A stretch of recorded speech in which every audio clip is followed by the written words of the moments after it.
सुधा की शादी राहुल नाम के एक लड़के से होती है। जैसे ही सुधा घर के दरवाजे पर पहुंचती है, उसे देखकर उसकी सास वसुंधरा उसे कहती है, अरे राहुल बेटा, हमने जैसे सोची थी वैसी बहू तो हमें नहीं मिली। ये ना तो खूबसूरत है ना ही स्टाइलिश है। मैंने कितनी बार कहा था कि लड़की जरा सोच समझ कर देखो, पर तुम्हारे पिता को तो जैसे कुछ दिखाई ही नहीं देता। बस अपनी ही दुनिया में खोए रहते हैं। ये भी नहीं देखते कि आजकल की सोसाइटी में क्या चल रहा है और हमारे लेवल की बहू कैसी होनी चाहिए। तुम्हें तो हर बात में बहू की कमी ही निकालनी है। अरे उसके गुण भी तो देखो ना। ये लड़की कितनी संस्कारों वाली और समझदार है, और यही सबसे बड़ी बात है। और अभी तो उसने घर में अपना पहला कदम तक नहीं रखा है। कम से कम उसे घर में चैन से अंदर तो आने दो। अच्छा जी, अब क्या करना है और क्या नहीं, ये अब आप मुझे समझाओगे क्या? अरे बस भी करो मम्मी, पहले सुधा का गृह प्रवेश तो करवा लो। बातें करने के लिए पूरी जिंदगी पड़ी है। अरे वाह बेटा, तू तो अभी से उसका गुलाम बन गया है। बस करो वसुंधरा, अब जो नसीब में लिखा था वो तो हम नहीं बदल सकते ना। चलो, अब बहू का गृह प्रवेश करवा दो। वसुंधरा अपना मन मारकर सुधा का गृह प्रवेश करवाती है। ऐसे ही 2-4 दिन निकल जाते हैं और सुधा हर काम पूरी लगन और कोशिश से करती है। फिर एक दिन जब वसुंधरा का सर दर्द होता है, तब सुधा चाय लेकर उसके पास आती है। ये लीजिए मम्मी जी, मैंने आपके लिए चाय बनाई है। खास कम चीनी डाली है और मस्त अदरक डाल के बनाई है चाय। आपने कहा था कि आपको सर दर्द हो रहा है, इसीलिए मैंने खास उस बात का ध्यान रखा है माँ जी। फिर जब वसुंधरा उस कप में से चाय पीती है, तब उसका मुंह बन जाता है। अरे ये कितनी तीखी चाय बनाई है तूने? मायके से कुछ सीख कर नहीं आई क्या तू? भला ऐसी चाय कौन बनाता है? एक चाय भी तुझे ठीक से बनानी नहीं आती। लेकिन मम्मी जी, मैंने तो सब कुछ ठीक से ही डाला था, और पापा जी को भी यही चाय दी थी मैंने, और उन्हें तो वो चाय बहुत पसंद आई। तो अब तू मुझे सिखाएगी क्या कि चाय कैसी पीनी चाहिए? अरे तेरी इस चाय के कारण मेरी जुबान जलने लगी है। अब हट यहाँ से, मुझे तो तुझसे कोई बात ही नहीं करनी। फिर सुधा वहां से चली जाती है और वसुंधरा की बातों से वो काफी नाराज हो जाती है। हे भगवान, पता नहीं आज मैंने ऐसा क्या कर दिया जो मम्मी जी मुझसे इतना नाराज हो गई। मैं तो बस सबका ध्यान रखना चाहती हूँ, शायद वक्त के साथ सब ठीक हो जाए। तभी हॉल में से रघुनाथ उसे आवाज लगाता है, अरे बहू, मेरे लिए थोड़े गर्मा गर्म चटपटे पकोड़े बना दे। कुछ तला भुना खाने का आज मेरा बड़ा मन कर रहा है। ठीक है पिताजी, मैं अभी बना कर लाती हूँ। सुधा बहुत खुश हो जाती है और किचन में जाकर जल्दी जल्दी बेसन घोलती है, प्याज काटती है और चूल्हे पर गरम तेल में चटपटे पकोड़े डालती है। फिर थाली में पकोड़े सजाकर वो हॉल की तरफ जाती है। तब वो देखती है कि रघुनाथ हॉल में बैठकर शराब पी रहा होता है। ये आप क्या कर रहे हो पापा जी? आप हॉल में बैठकर शराब कैसे पी सकते हो? ये बिल्कुल भी अच्छी बात नहीं है। अगर आपको शराब पीते हुए पिंकी देखेगी तो उस पर क्या असर पड़ेगा? और राहुल जी भी ऑफिस से आते ही होंगे, तो उन्हें भी यही लगेगा कि अगर आप घर पर बैठकर शराब पी सकते हो तो ये वो भी कर सकते हैं। इसीलिए कह रही हूँ पापा जी, आप यहाँ पर शराब मत पीजिए। चाहिए तो आप अपने कमरे में जाकर बैठिए। सुधा की ये बातें सुनकर रघुनाथ हैरान रह जाता है। ठीक है बहू, जैसा तुम कहो। तुम्हारी बातें मैं सिर आंखों पर रखता हूँ, और अब से मैं घर पर शराब कभी नहीं पीऊंगा। शुक्रिया पापा जी कि आपने मेरी बात का गलत मतलब नहीं निकाला। फिर रघुनाथ वहां से उठ जाता है और शराब की बोतल लेकर चुपचाप अपने कमरे की ओर चला जाता है। और उसकी बातें सुनकर सुधा का दिल भी हल्का हो जाता है और उसे लगता है कि शायद अब वो इस घर में कुछ अच्छा कर सकती है। ऐसे ही कुछ दिन बीत जाते हैं। फिर एक सुबह जब सुधा आंगन में पोछा लगा रही होती है, तभी उसे पिंकी की आवाज आती है, मेरा पिंक कलर का ड्रेस नहीं मिल रहा माँ, कहाँ पर रखा है आपने? अरे तेरे कपबोर्ड में ही होगा बेटा, जरा ठीक से तो देख। अरे मैं कब से ढूंढ रही हूँ, लेकिन मुझे मिल ही नहीं रही। अब आप ही जाकर मुझे ढूंढ कर दे दो। अरे तेरे काम तो खुद ही कर लेना, मुझे क्यों बता रही है तू? तभी वहां पर सुधा आती है। मैं ढूंढ देती हूँ पिंकी। नहीं भाभी, मुझे आपकी इतनी मेहरबानी नहीं चाहिए, मैं खुद ही ढूंढ लूंगी। इतना कहकर पिंकी अपने कमरे में चली जाती है और वो अब खुद ही अपना ड्रेस ढूंढने लगती है, लेकिन उसे वहां पर कुछ भी नहीं मिलता। और तभी वहां पर सुधा भी आती है और वो 1 मिनट में ही उसकी ड्रेस ढूंढकर निकालती है। ये देखो पिंकी, ये रही तुम्हारी ड्रेस। पिंकी उसे कुछ भी नहीं बोलती और चुपचाप वो ड्रेस ले लेती है। फिर वो तैयार होकर घर के बाहर जाने लगती है और वहां पर उसे एक लड़का मिलने के लिए आया होता है। जल्दी में जाने के कारण पिंकी अपने फोन को वहीं पर भूल जाती है और तभी वो फोन सुधा देख लेती है। अरे, ये तो पिंकी का फोन लग रहा है। अभी अभी बाहर गई है वो, जल्दी से उसे देख कर आती हूँ, वरना वो तो बिना फोन के ही चली जाएगी। फिर जैसे ही सुधा घर के बाहर आती है, वो पिंकी को उस लड़के के साथ देख लेती है। देखो सनोज, मैं तुमसे बहुत प्यार करती हूँ, लेकिन हम अभी शादी नहीं कर सकते हैं। अरे अभी तो हम सिर्फ अच्छे दोस्त बने हैं, और जब कॉलेज खत्म होगा तब हम सोचेंगे। और तुम हमारे घर में ऐसे मत आया करो, वरना अगर कोई तुम्हें यहाँ पर देखेगा ना, तो मुझ पर भारी मुसीबत आ जाएगी। मुसीबत आ जाएगी नहीं, आ गई है पिंकी। और ये लड़का कौन है, और ये तुमसे इस तरह से बात क्यों कर रहा है? अरे कुछ भी तो नहीं भाभी, ये तो बस मेरा कॉलेज का फ्रेंड है। झूठ मत बोलो पिंकी, अभी अभी ये कह रहा था कि ये तुमसे शादी करना चाहता है। आखिर तुम्हारा ये सब क्या चल रहा है? मम्मी जी और पापा जी को ये बात पता है क्या? देखिए भाभी, आपको मेरे मामलों में टांग अड़ाने की कोई जरूरत नहीं है। आप तो बस अपने काम से काम रखो। देखो पिंकी, ये हमारे घर का मामला है, इसीलिए इसमें टांग अड़ाना मेरा फर्ज है। और तुम अगर कोई गलत कदम उठाओगी तो इसका असर हमारी घर की इज्जत पर पड़ सकता है। उनकी बातें चल ही रही होती हैं कि तभी वहां पर वसुंधरा आती है। अरे ये सब यहाँ पर क्या चल रहा है, और इतना शोर क्यों मचा रखा है? अरे नमस्ते आंटी जी, मैं तो सुधा से मिलने आया था। और सुधा, आपने जो डॉक्यूमेंट कहे थे वो मैं लेकर आया हूँ। डॉक्यूमेंट? कौन से डॉक्यूमेंट? ये सब झूठ है माँ जी। ये लड़का पिंकी का बॉयफ्रेंड है और इसे यहाँ पर पिंकी ने ही बुलाया है। नहीं माँ, भाभी झूठ बोल रही है। मैं तो इस लड़के को जानती भी नहीं हूँ और मेरा कोई बॉयफ्रेंड भी नहीं है। बस करो पिंकी, मैं झूठ नहीं बोल रही हूँ। अरे मैं तुम्हारी भाभी हूँ और सही क्या और गलत क्या ये मुझे अच्छे से पता है। बस कीजिए भाभी, इतना घटिया इल्जाम आप मुझ पर मत लगाइए। तभी वहां पर राहुल ऑफिस से लौटता है।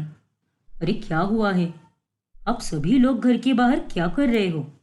राहुल के आते ही वो लड़का वहां से निकल जाता है। देखिए ना भैया, भाभी ने आज घर पर एक लड़के को बुलाया था और जब मैंने इन दोनों को साथ में देखा तब माँ को बता रही है कि वो लड़का मेरा बॉयफ्रेंड है। ये सब क्या चल रहा है सुधा? कौन था वो लड़का? देखिए, वो लड़का मेरा नहीं बल्कि पिंकी का बॉयफ्रेंड था, और जब मैंने इन दोनों को साथ में देख लिया तो ये उल्टा इल्जाम मुझ पर ही लगा रही है कि वो लड़का मुझसे मिलने आया है। बस कर बहू, मेरी बेटी पर झूठा इल्जाम मत लगा। अरे वो तो ऐसा कोई काम कर ही नहीं सकती जिससे हमारा सर झुक जाए।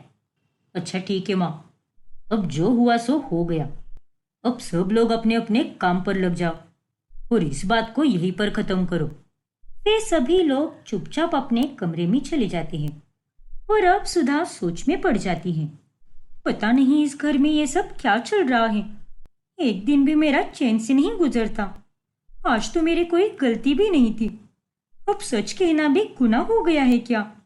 देखो सुधा, सच सच बताओ कि वो लड़का कौन था? मैं सच कह रही हूँ राहुल जी, वो लड़का पिंकी का बॉयफ्रेंड था। और मेरा उससे कोई लेना देना नहीं है। आखिर आप मेरी बातों पर भरोसा क्यों नहीं कर रहे? अच्छा ठीक है बाबा, चलो छोड़ो ये सब। अब इस बात को आगे मत बढ़ाओ, इससे तो मेरा सिर दर्द कर रहा है। एक काम करो ना, जल्दी से मेरे लिए एक कॉफ़ी बना दो। ठीक है राहुल जी, आप जाकर फ्रेश हो जाइए, तब तक मैं आपके लिए कॉफ़ी बना कर लाती हूँ। फिर सुधा राहुल के लिए कॉफ़ी लेकर आती है। आप ये कॉफ़ी पीकर आराम कीजिए, किचन में बहुत सारे बर्तन पड़े हैं, तो वो मैं पहले धो लेती हूँ, फिर उसके बाद ही रूम में आऊँगी। फिर सुधा वापस किचन में चली आती है और वो वहाँ पर बर्तन धोने लगती है। और तभी उसे वसुंधरा के कमरे से कराहने की आवाज़ें आने लगती है। और ये कैसी आवाज़ है? लगता है कि माँ जी के कमरे से आ रही है। फिर वो दौड़ती हुई वसुंधरा के पास पहुँचती है। अरे मम्मी जी, आप ठीक तो हो ना? अरे नहीं बहू, मुझे बहुत तेज बुखार सा लग रहा है। हे भगवान, रात के 11 बज चुके हैं, पापा जी भी घर पर नहीं हैं और इस वक्त डॉक्टर भी नहीं मिलेगा। एक काम करती हूँ, मैं जाकर अभी पानी और पट्टी लेकर आती हूँ। फिर रात भर जागकर सुधा वसुंधरा की पट्टी करती रहती है और थकान के कारण सुधा की आंख लग जाती है।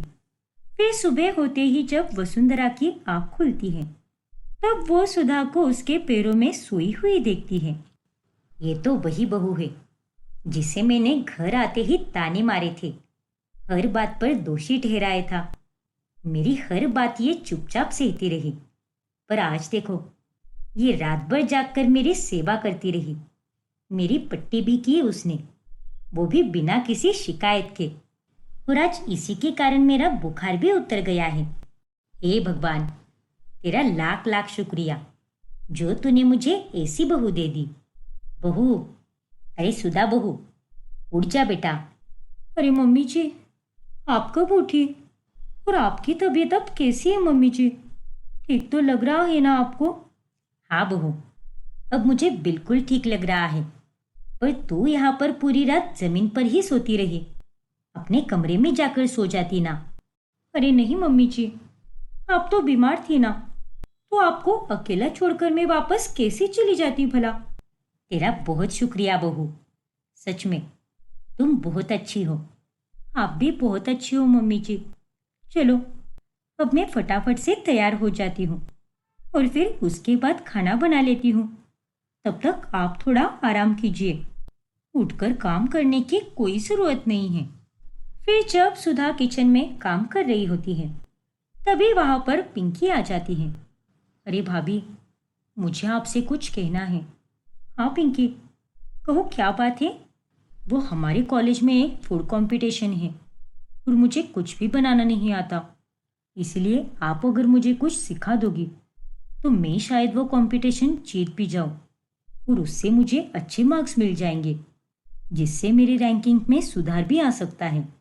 हाँ तो ठीक है ना, इसमें पूछने की क्या बात है भला? मैं आज से ही तुम्हें सब सिखा दूंगी।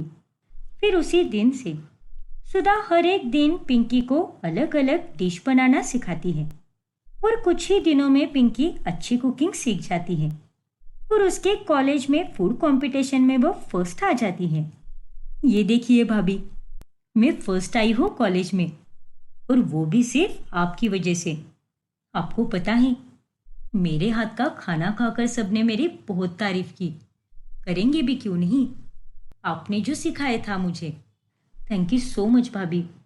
अरे कोई बात नहीं पिंकी, मुझे खुशी है कि तुम जीत गई और आखिर तुम्हारी मेहनत रंग ला ही गई। और भाभी, मैं आपसे एक और बात कहना चाहती हूँ। उस दिन जो मैंने आप पर इल्ज़ाम लगाया था, वो बहुत गलत था और वो लड़का सच में मेरा बॉयफ्रेंड था, लेकिन मैंने सबके सामने आपको शर्मिंदा कर दिया और उसके लिए मुझे बहुत अफसोस है भाभी। अब जो हुआ वो बीत गया पिंकी, और हम सब इंसान हैं और गलतियां तो सबसे होती है, लेकिन तुमने आज अपना सच मान लिया और मेरे लिए तो यही बड़ी बात है। आप सच में बहुत अच्छी हो भाभी। मैंने आपके साथ कितना गलत किया, लेकिन उसके बावजूद भी आपने मुझे माफ़ कर दिया। आप इस घर की बहू नहीं, लक्ष्मी हो लक्ष्मी। तभी दरवाजे पर अचानक से तेज दस्तक होती है और पिंकी घबराकर जल्दी से दरवाजा खोलने जाती है। और जैसे ही वो दरवाजा खोलती है तब उसके सामने उसका बॉयफ्रेंड खड़ा होता है और उसे देखकर पिंकी का चेहरा डर से सफेद पड़ जाता है।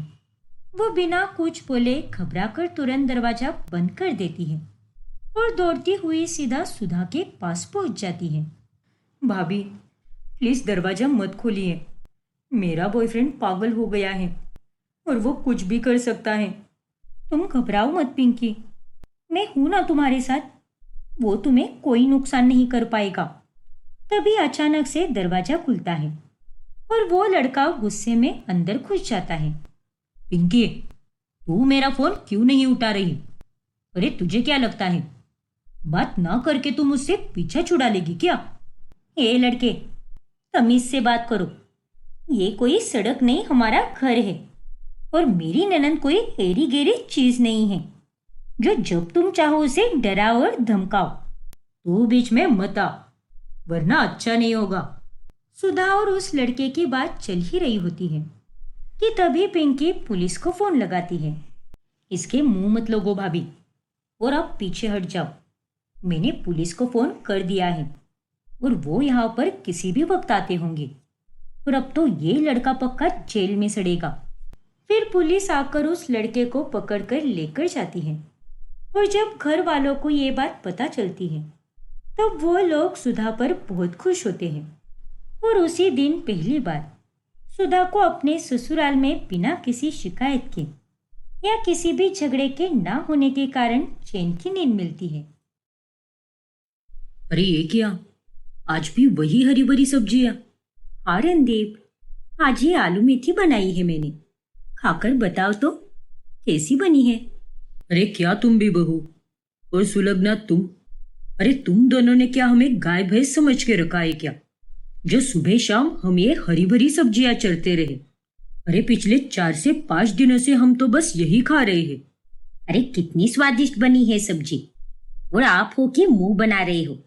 हरी सब्जियां हमारी सेहत के लिए कितनी फायदेमंद होती है, इसकी जानकारी भी है क्या आपको? हाँ हाँ पता है, लेकिन इसका मतलब ये थोड़ी ना है कि हम रोज रोज वही खाते रहे। अरे पहले तो तुम दोनों अलग अलग प्रकार के पकवान बनाया करती थी, और अब पता नहीं ये हरी भरी सब्जियां कहाँ से बनाने का भूत सवार हो गया है। देखिए रणदीप के पापा, अगर आपको खाना है तो खाइए, वरना छोड़ दीजिए, हम खा लेंगे। लेकिन यहाँ बैठकर मुंह आड़े टेढ़े करने की कोई जरूरत नहीं है। जरा रसोई में 10 मिनट काम करके दिखाइए, तब पता चलेगा आपको कि क्या हाल होता है। आज तो हम ये बिल्कुल नहीं खाएंगे, तुम दोनों ही खाती बैठो। चलो रणदीप बेटा, हम बाहर ही खा लेते हैं कुछ। लेकिन पापा जी। जाने दे बहू, ये सब करके उन्हें ये लगता है कि हम हरी सब्जियां बनाना छोड़ देंगे। लेकिन एक बात कान खोलकर सुन लीजिए, अब से रोजाना इस घर में हरी सब्जियां ही बनेगी। रणदीप और विभूति दोनों बाहर खाना खाने जाते हैं। फिर अगले दिन ऑफिस में। अरे मिथिल, आज तूने क्या लाया है डब्बे में? ये देख, गोभी मसाला। अरे यार, तेरे डब्बे में भी वही हरी सब्जी। क्यों, तेरा भी वही हाल है जो मेरा हाल है? हाँ ना भाई, ये देख, अरबी की सब्जी और ये पराठे, वो भी आलू के नहीं हैं बल्कि मूली के बने हैं। मैं भी पक गया हूँ यार। एक वक्त था जब मुझे ऑफिस से घर जाने की इतनी उत्सुकता होती थी कि आज घर में क्या बना होगा, लेकिन अब तो पूरा मूड खराब हो जाता है, क्योंकि अब मुझे पहले से पता होता है कि घर जाकर हरी भरी सब्जियों का भंडार लगा होगा। वही तो यार। अरे ये सब हमारे साथ इसीलिए हो रहा है क्योंकि मोहल्ले में एक सब्जी वाला आता है जो सब्जियों को आधे दाम में बेचता है, इसीलिए सारी औरतें उसी से सब्जियां खरीदती है। क्या बात कर रहा है तू? हाँ रणदीप, और आज वही सब्जी वाला हम सभी का दुश्मन बन चुका है। उस सब्जी वाले की तो ऐसी की तैसी। अरे औरतों का क्या है, उन्हें तो बस पैसे बचाने का कोई बहाना चाहिए। फिर एक दिन जब रणदीप का जन्मदिन होता है तभी, अरे पलक, आज तो मेरा जन्मदिन है, कम से कम आज तो मुझे बख्श दो। और मेरी पसंद का खाना बना दो। लेकिन रणदीप, अरे तुम्हें तो पता ही है ना, खाने का सारा मेनू माँ जी ही पहले से तय करती है। हाँ बाबा, मैं जानता हूँ, लेकिन आज तुम्हें अपने पति के लिए ये सब करना ही होगा, क्योंकि माँ तो मेरी बात मानने से रही। इसीलिए तुम ही कर दो ना, प्लीज पलक। ओके पतिदेव, आज जब तुम ऑफिस से आओगे तो तुम्हें खाने में सब कुछ अलग अलग दिखेगा और उसे देखकर तुम एकदम खुश हो जाओगे। ये हुई ना बात। चलो, अब मैं निकलता हूँ ऑफिस के लिए, जल्दी आता हूँ। बाय। बाय रणदीप। खाने को लेकर रणदीप के मन में बड़ी उम्मीदें तैयार होती है, लेकिन शाम में जब वो घर आता है तो सारा खाना देखकर वो अपना सर पकड़ लेता है। अरे ये सब क्या है? तुम्हारा नाम पलक नहीं पालक होना चाहिए था। अरे आखिर तुम्हें और माँ को हरी सब्जियों से इतना प्यार क्यों है? कम से कम आज के दिन तो कुछ और बना देती। बकवास मत करो रणदीप, खास तुम्हारे लिए माँ जी और मैंने सारी सब्जियों की अलग अलग रेसिपीज बनाई हैं, जिन्हें चखकर तुम्हें बहुत स्वादिष्ट लगेगा। अरे इतना मुंह बनाने से पहले एक बार खाकर तो देखो। हाँ रणदीप बेटा, ये ले, ये सूप चख ले, और ये पालक की कचौरियां भी खा के देख, ये भी बहुत स्वादिष्ट बनी है। क्या? पालक की कचौरियां? अरे भला ये भी कोई रेसिपी होती है क्या? जी आप तो अपना मुंह बंद ही रखिए। ले बेटा, मुंह खोल अपना, मैं खिलाती हूँ तुझे। लेकिन वो पकवान खाकर रणदीप को बड़ा अजीब स्वाद आता है और वो तुरंत पानी पी लेता है। हे भगवान, ये क्या था माँ? एक हफ्ते से ऊपर हो गया है। ऐसे लग रहा है जैसे मैंने एक हफ्ते से खाना ही नहीं खाया है। अरे आज रणदीप का जन्मदिन है, उसने बहू को पहले से ही बोलकर रखा था, लेकिन फिर भी तुम दोनों ने अंत में वही किया जो तुम्हें नहीं करना चाहिए था। तो फिर क्यों खामखा पैसे जाया करना? आजकल सब्जियां कितनी महंगी हो गई है, पता भी है क्या आपको? इसीलिए माची और मैं बचत करते हैं और सस्ती सब्जी बेचने वाले लालू भैया के पास से सब्जी खरीदते हैं। उनके आने से तो हमारी जिंदगी में खुशियां ही खुशियां आ गई हैं। उन्हीं की सस्ती सब्जियों के कारण हमारी कितनी सारी बचत हो जाती है। इनकी जिंदगी में तो खुशियां आई है, लेकिन हमारी जिंदगी में तो दुख ही आया है। क्या कहा? जरा फिर एक बार जोर से बोलना। अरे बाबा कुछ नहीं, लेकिन माँ, हम पैसे किस लिए कमाते हैं? 2 वक्त की रोटी ठीक से खा पाए इसीलिए ना। तो फिर आप खाने के मामले में भी इतनी बचत क्यों कर रही हो? हमारे इतने पूरे दिन तो नहीं आए हैं ना, जो हम महंगी सब्जियां ना खरीद सके। आप लोगों को तो बस हर बात में कंजूसी करनी है, फिर चाहे वो खाना ही क्यों ना हो। अरे लेकिन अगर पैसा बचता है तो उसे फालतू में क्यों उड़ाना है? अरे फालतू का खर्च तो तुम दोनों सास बहू करती हो, जैसे बेवजह कपड़े खरीदना, इधर उधर घूमना, महीने में 10-10 बार पार्लर जाना। और खाना कोई फालतू का खर्चा नहीं है, जरूरी खर्चा है। उसमें बचत करके क्या मिलने वाला है तुम दोनों को? रहने दीजिए पापा, अगर इन दोनों को इतनी समझ होती तो आज मेरे जन्मदिन के दिन पर ये मेरे लिए अच्छे पकवान बनाती। लेकिन नहीं, इन्हें तो आज भी कंजूसी करनी थी। जाने दीजिए, मुझे मेरा जन्मदिन मनाना ही नहीं है। इतना कहकर रणदीप वहां से जाने लगता है। अरे रणदीप बेटा, रुक जा बेटा। देखा, तुम दोनों के कारण उस बेचारी का आज का इतना अच्छा दिन खराब हो गया। अरे अब तो सुधर जाओ, तुम दोनों ने तो हमें परेशान करके रख दिया है। लेकिन इतना सब होने के बावजूद भी सुलग्ना और पलक को कोई फर्क नहीं पड़ता। उन्हें तो बस अपने पैसे बचाने की ही पड़ी होती है। सुबह सवेरे ही गली की सारी औरतें लालू सब्जी वाले के पास जमा हो जाती हैं। ये लो दीदी, आपकी सब्जियां। शुक्रिया लालू। अगर हम कहीं और से सब्जी खरीदे तो महीने भर में हमारे ना जाने कितने सारे पैसे खर्च हो जाएंगे, लेकिन आज तेरी वजह से हमारे उतने सारे पैसों की बचत हो जाती है। हाँ लालू भाई, माँ जी ने बिल्कुल सही कहा और आपका बहुत बहुत शुक्रिया रोज रोज हमारे मोहल्ले में आकर हमें इतने कम दाम में सब्जियां बेचने के लिए। अरे उसमें धन्यवाद की क्या बात है दीदी, ये तो मेरे लिए ही अच्छा है ना। मुझे भी ग्राहक चाहिए, पर आप सबसे अच्छे ग्राहक और कहीं भी नहीं हैं। उल्टा आप सबका तो मुझे धन्यवाद करना चाहिए, जो आप सब मेरी रेहड़ी की सब्जियां खरीदते हो, वो भी हर रोज। फिर एक रोज ऑफिस से घर आते समय मिथिल और रणदीप को एक सब्जी वाला दिखाई देता है। इतनी सारी हरी भरी सब्जियां खाकर अब तो मुझे इन सब्जियों की शक्ल तक देखने का मन नहीं करता। हाँ भाई, मेरा भी हाल कुछ वैसा ही है। लेकिन यार, मुझे एक बात समझ नहीं आती।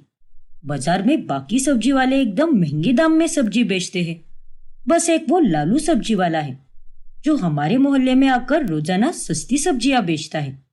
आखिर इसमें उसका क्या मुनाफा हो सकता है? साधारण सी बात है यार, वो खुद ही सब्जियां उगाता होगा और ज्यादा ग्राहक पाने के लिए वो गली गली जाकर कम दाम में सब्जियां बेचता होगा, ताकि उसकी सब्जियां भी बिक जाए और उसे पैसे भी मिल जाए। हाँ, वो बात तो है। खैर, छोड़ वो सब और चल, वहां से समोसे और कचौरिया की बहुत अच्छी खुशबू आ रही है। आज तो हम इसे दबा कर खाएंगे, ताकि घर जाने के बाद वो हरी सब्जियां ना खानी पड़े। हाँ भाई, ये बात तो तूने एकदम सही कही। चल। फिर मिथिल और रणदीप बड़े ही चाव से समोसे और कचौरिया खाते हैं और उसे खाकर उन्हें बहुत खुशी मिलती है। ऐसे ही एक दिन रणदीप और मिथिल लालू सब्जी वाले के पास जाकर उसे कुछ पैसे देते हैं। क्या हुआ साहब, आप ये पैसे क्यों दे रहे हो मुझे? ताकि तू उस मोहल्ले में फिर कभी ना आ पाए। क्या? और नहीं तो क्या। अरे, तू यहाँ आकर सस्ती सब्जियां बेचता है और वहां घर पर हमें ना चाहकर भी रोज वो हरी भरी सब्जियां खानी पड़ती है। इसलिए अब तू ये पैसे रख ले और कल से यहाँ आना बंद कर दे, ताकि औरतें तेरे पास से सब्जी ना खरीद पाए और फिर से हमारे पुराने दिन लौट आए, जब हमारे घर पर हरी भरी सब्जियां के अलावा भी मस्त मस्त पकवान बना करते थे। हाँ लालू, और अगर तुझे चाहिए तो तू और पैसे ले ले, लेकिन भाई हमारी जिंदगी से निकल जा, हमें और परेशान मत कर। अच्छा, तो आप लोग मुझे रिश्वत देकर यहाँ से भगाना चाहते हो? रुक जा, अभी मैं आपकी बीवियों को बुलाता हूँ। दीदी, अरे ओ पलक दीदी, जरा बाहर तो आइए। लालू सब्जी वाला बोल रहा हूँ। तेरी तो। अरे चुप हो जा लालू। लालू की आवाज सुनकर सुलग्ना और पलक वहां पर आ जाती है और लालू उन्हें सब कुछ बता देता है। अरे तुम दोनों इस हद तक चले जाओगे, ये मैंने कभी नहीं सोचा था। इस बेचारे के पेट पर लात क्यों मार रहे हो तुम दोनों? और नहीं तो क्या, अगर लालू हमें सब्जी बेचेगा तभी तो उसका घर चलेगा, और तुम हो कि उसे भगाने की फिराक में हो। वाह! अरे नहीं पलक, ऐसी कोई बात नहीं है। आप दोनों समझने की कोशिश कीजिए। हाँ पलक भाभी, ये झूठ बोल रहा है, और ये बात आप प्लीज मेरी घरवाली को मत बताना। आजकल तो वो मुझे दिन रात बस हरी भरी सब्जियां ही खिलाती है, लेकिन अगर उसने ये बात सुन ली तो कल से वो मुझे चाय भी हरी भरी बना कर देगी। तो फिर आप दोनों हमें चुपचाप इस लालू से सब्जियां खरीदने दीजिए। अरे तुम दोनों को जरा भी शर्म नहीं आती क्या? हम सब औरतें तुम पतियों के बारे में सोच सोच कर कम पैसों में घर चलाती हैं, और तुम लोग हो कि ये कर रहे हो। और नहीं तो क्या। और लालू, किसी के बाप से डरने की कोई जरूरत नहीं है। हम हैं यहाँ पर, तू ऐसे ही हर रोज की तरह सब्जी लेते आया कर। ठीक है माता जी। रणदीप और मिथिल को बहुत गुस्सा आता है। ऐसे ही 4 से 5 दिन गुजर जाते हैं और अब अचानक से सबके पेट में दर्द होने लगता है। अचानक से ये क्या हो गया है हमारी तबीयत को? हाँ पापा, बहुत दर्द हो रहा है। और खाओ ना बाहर का खाना। अच्छी खासी सब्जी रोटी तो तुम्हारे गले के नीचे नहीं जाती ना, तो अब भुगतो। तुम दोनों के साथ तो यही होना चाहिए। अरे नहीं माँ, ये सब हमारे बाहर के खाने से नहीं हुआ है, क्योंकि पलक की भी तबीयत बहुत खराब है। और इतना ही नहीं, बल्कि मिथिल और गली के कई सारे लोगों की तबीयत भी खराब हो गई है। वही तो, किसी को दस्त लग गए तो किसी को उल्टियां हो रही है। खैर, अब दवाई खा लो। अगर शाम तक फर्क ना पड़ा तो हम डॉक्टर के पास चले जाएंगे।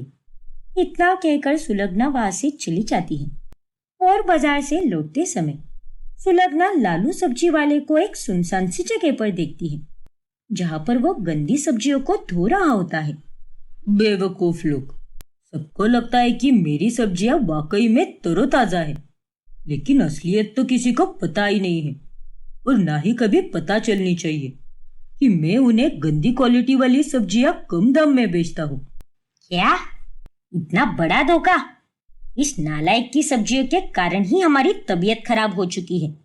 इसे तो मैं अभी सबक सिखाती हूँ। फिर सुलग्ना पास में पड़ा बांबू उठाकर लालू की खूब पिटाई करती है और उसे पुलिस के हवाले कर देती है। और उसके बाद घर आकर वो सबको सच्चाई बताती है। बहुत अच्छा किया माँ, जो उस फरेबी आदमी को पुलिस के हवाले सौंप दिया, वरना वो हमारा मोहल्ला छोड़कर किसी और मोहल्ले में खराब सब्जियां बेच देता। लेकिन इन सब से तुम्हारी अकल ठिकाने पर आई कि नहीं? जी विभूति जी, आप दोनों मुझे माफ कर दीजिए। मैंने और बहू ने कंजूसी और बचत के चक्कर में आप दोनों की सेहत के साथ खिलवाड़ किया है।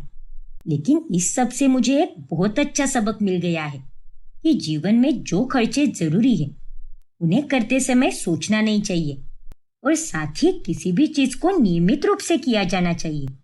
इस तरह अंत में वो दोनों माफी मांगती हैं और उस दिन के बाद से घर में हरी भरी सब्जियों के साथ साथ बाकी सारे पकवान बनना भी शुरू हो जाते हैं, और उन्हें खाकर विभूति और रणदीप को बहुत खुशी मिलती है।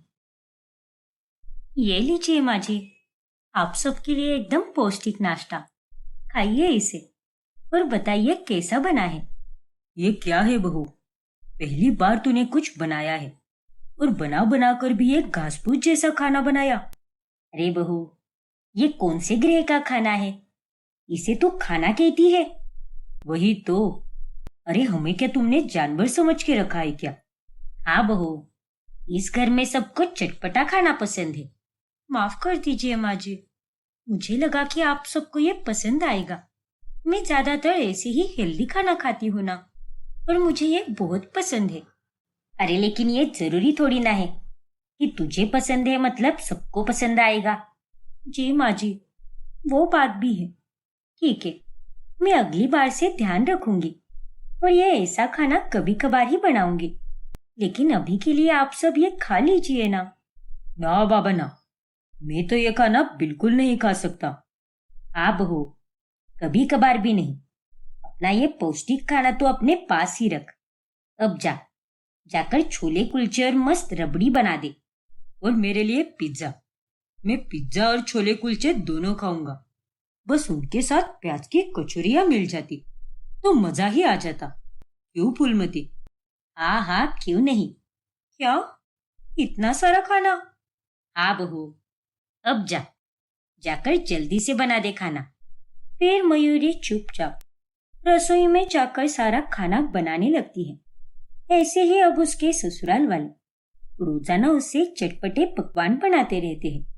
अरे मयूरी, आज ना वो मस्त भंडारे वाले आलू और पूरी बना दो। वो खाने का आज मेरा बड़ा मन कर रहा है।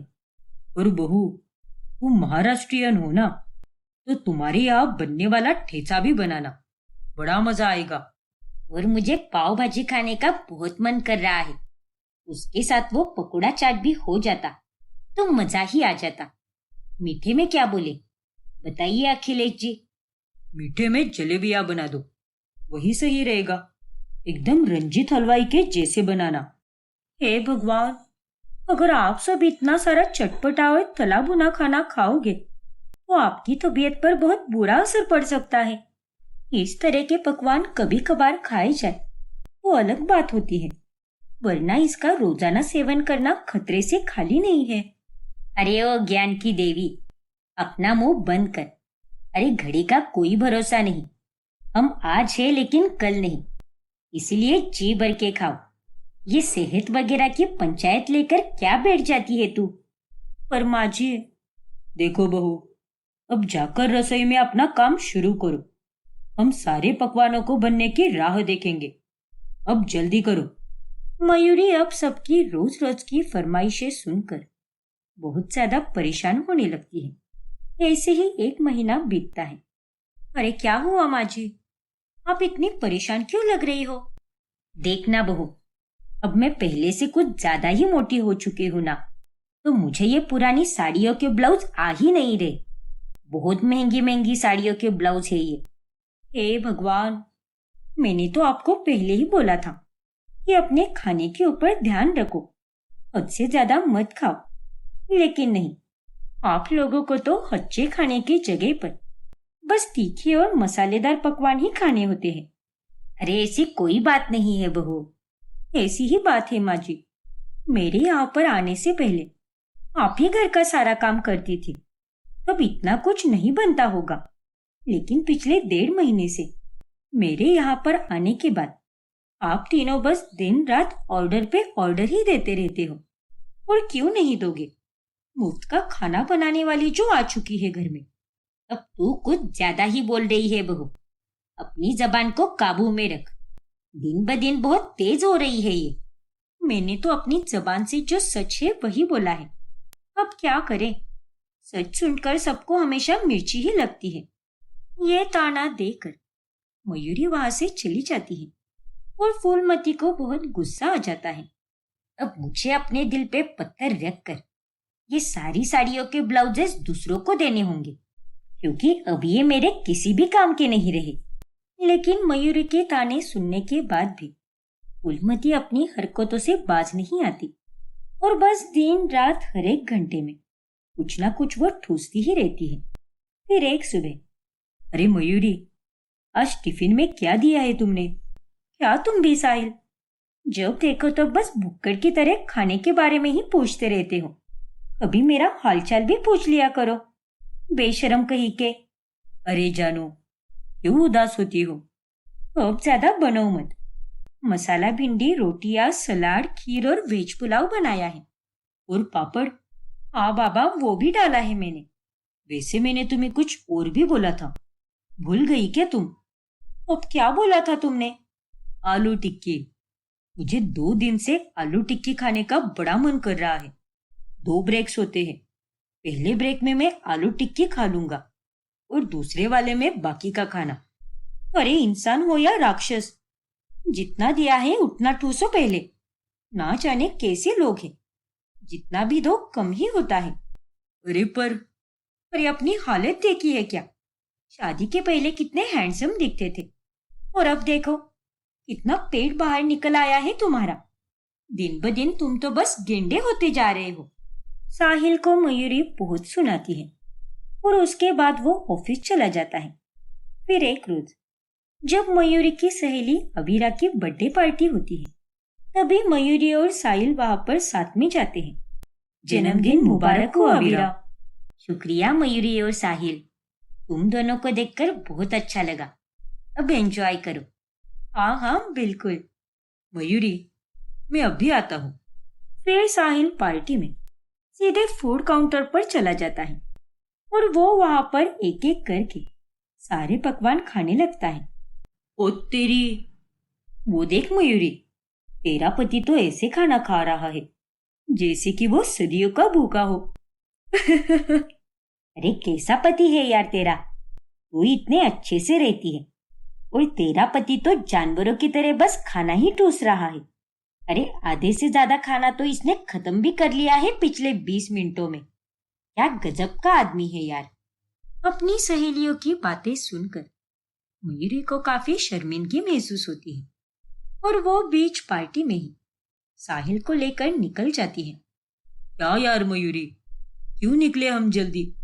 वहां पर कितना स्वादिष्ट खाना था, क्या चाउमीन थे यार।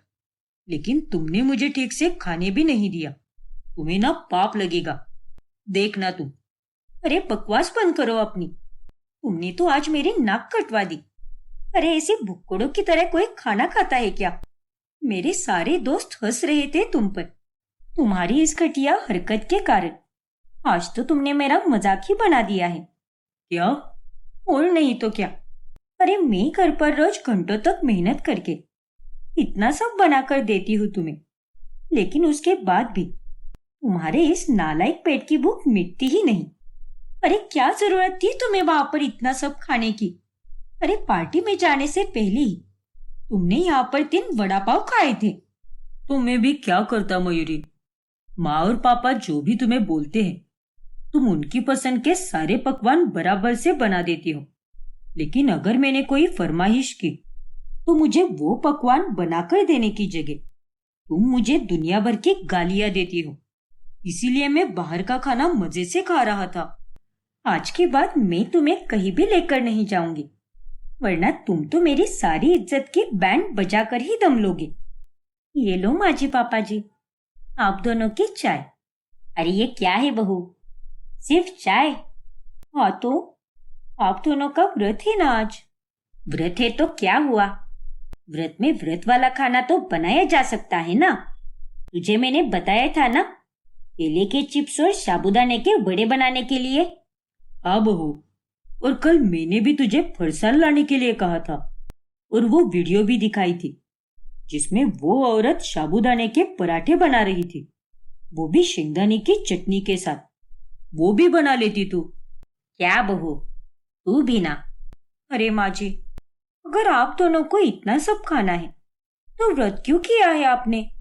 और ये कैसा व्रत है जिसमें खा पीकर मस्त मौज चल रही है? मैं तो ऐसा व्रत पहली बार देख रही हूँ। देख बहू, अब ज्यादा बकर बकर मत कर और चुपचाप जाकर हमारे लिए व्रत वाला नाश्ता बना दे, और साथ में ये चाय भी लेकर जा। जब नाश्ता बन जाएगा तो चाय फिर से गर्म करके लेकर आना। ठीक है माँ जी। फिर अगली सुबह जब अखिलेश बाहर से आता है तभी उसकी सांस काफी फूलने लगती है और उसके पेट में बहुत दर्द भी होने लगता है। हे भगवान, डॉक्टर के पास चले क्या? डॉक्टर के पास जाने की कोई जरूरत नहीं है, वो बेवजह 10 दवाइयां लिख कर देंगे आपको। ये लीजिए, ये आप काढ़ा पीजिए, इससे आप ठीक हो जाओगे। लेकिन ये सब आप लोगों के रोजाना चटपटे खाने के कारण ही हुआ है, और कुछ नहीं। हाँ बहू, तूने सही कहा, सीने में भी बहुत दर्द हो रहा है। हाँ पापा जी, और ये सब एसिडिटी के कारण ही हुआ है। देखिए, आप आज से ही सारे मसालेदार पकवान खाना बंद कर दीजिए, और मैं ये आपकी भलाई के लिए ही बोल रही हूँ। सही कह रही है तू बहू, और इस काढ़े से मुझे काफी राहत मिली है। अब मैं रोजाना तुम जो खाना खाती हो वैसा ही सादा खाना खाया करूंगा। फिर एक दिन, अरे फूलमती बहन, तुम इतनी फुल कैसे हो गई? इतना मोटापा अच्छा नहीं लगता। वही तो, अरे 2 महीने पहले तक तो ये ठीक ही थी, लेकिन बहू के आने के बाद फोकट में खाना खा खा कर ये रसगुल्ले से कद्दू जैसी बन गई है। कुछ भी मत बोलो तुम दोनों, और अपने ये लाल पीले दांत भी मत दिखाओ। माफ करना, लेकिन अब क्या करे, जो दिखाओ वही बोला हमने। अरे अपनी सेहत पर ध्यान दो, पता चला 2 महीने बाद तो 100 किलो की हो गई है। अपना मजाक बनने के बाद फूलमती को बहुत गुस्सा आता है और वो अब ठान लेती है कि वो वजन घटाकर ही रहेगी। हाँ बहू, अब चाहे जो भी हो जाए, लेकिन मैं उन सारी नालायक औरतों का मुंह बंद करके ही रहूंगी। इतनी पतली और सुंदर हो जाऊंगी कि वो सब जलकर राख हो जाएंगी। तो आज तक मैं कोई फारसी भाषा में बोल रही थी क्या? अगर आप मेरी बात तभी मान लेती तो आज इतना कुछ होता ही नहीं। तू बिना बहू भाषण देने का एक मौका भी नहीं छोड़ती। अब जो हुआ सो हुआ, लेकिन अब से तू मुझे सारा पौष्टिक खाना ही खिलाना, और वो भी नियमित रूप से। ठीक है माँ जी, आप फिक्र मत कीजिए, आपको पतला करने की जिम्मेदारी अब से मेरी है। अब मयूरी फूलमती को पौष्टिक खाना ही देती है, लेकिन 2 दिनों के बाद मेरे तो मुंह का पूरा स्वाद ही बिगड़ चुका है। वो अजीब स्वाद वाला जूस पीकर मुझे तो मौत ही आ जाती है। मन तो कर रहा है कि जाकर मस्त पकवान खाऊं, मुझसे तो अब रहा ही नहीं जा रहा। वही तो माँ, अरे आपके कारण मुझे भी सूली पर चढ़ना पड़ रहा है। पापा की सेहत खराब हुई है, इसीलिए वो नहीं खा रहे हैं, लेकिन हम तो खा सकते हैं ना। एक काम करो, आप जाकर जल्दी से पकोड़े और चाय बना दो। मयूरी तो बाहर गई है, उसे तो पता भी नहीं चलेगा। अरे वाह बेटा, तूने तो मेरी मुंह की बात छीन ली। ठीक है, अब मैं वही करती हूँ। फिर फूलमती चुपके से चाय और पकोड़े बनाती है और दोनों माँ बेटे मजे से खाना खाते हैं। ऐसे ही अब वो दोनों चुप चुप कर कोई ना कोई लजीज पकवान बनाते हैं और उसे दबाकर खाते हैं। लेकिन एक दिन उनकी चोरी पकड़ी जाती है। अरे बहू, तू उठ गई? उत्तरी। अच्छा जी, तो मेरे सोने के बाद में माँ बेटे दोनों यहाँ पर मस्त मस्त पकवान खा रहे हैं। क्यों माँ जी? वैसे तो आपको एक सब्जी साफ करने देती हूँ तो आपके हाथ का दर्द शुरू हो जाता है, तो अब आपके चस्के के लिए ये सब बनाते हुए आपके हाथ का दर्द कहाँ चला गया? हाँ? अरे बहू, वो और तुम साहिल, तुम भी अपनी माँ को इस सब में बढ़ावा दे रहे हो। अरे उनका वजन पिछले 2 महीनों से कितना बढ़ चुका है और इस उम्र में इतना वजन होना अच्छी बात नहीं है। मैं आप लोगों की भलाई करने जाती हूँ, लेकिन आप लोगों को अगर ये सब खाना है तो खाते बैठो, मुझे क्या है। अरे नहीं बहू, ऐसी बात नहीं है और हमें माफ कर दे। हम तो बस ऐसे ही खा रहे थे और आज ही खाया है, सच में। लेकिन आइंदा से हम इसे नहीं खाएंगे। हाँ मयूरी, पक्का। तुम जो भी हमें दोगी हम वही खाएंगे और अभी के लिए मैं दिल से माफी मांगता हूँ। अरे मुझसे माफी मत मांगो, लेकिन प्लीज आइंदा से ये सब मत खाना, वरना मेरे हाथ के पौष्टिक खाना खाने का कोई फायदा नहीं होगा। मयूरी उन दोनों को खूब समझाती है। फिर अगली सुबह जब मयूरी बाजार से लौटती है तभी वह देखती है कि दोनों माँ बेटे मजे से जलेबी, फाफड़ा और समोसे खा रहे हैं। वाह वाह वाह, क्या कमाल का फाफड़ा है ना माँ? हाँ बेटा, हमारी पड़ोसन गुजराती है ना, इसलिए उनके हाथ का जलेबी और फाफड़ा बहुत अच्छा बनता है। सच में आज तो इसे खाकर मेरा दिन ही बन गया। अब जल्दी सी जलेबी खत्म कर, वरना वो तेरी हिटलर बीवी आ जाएगी। उन दोनों को देखकर मयूरी अपना सर पकड़ लेती है। हे भगवान, पापा तो सुधर गए, लेकिन इन दोनों का तो कुछ भी नहीं हो सकता।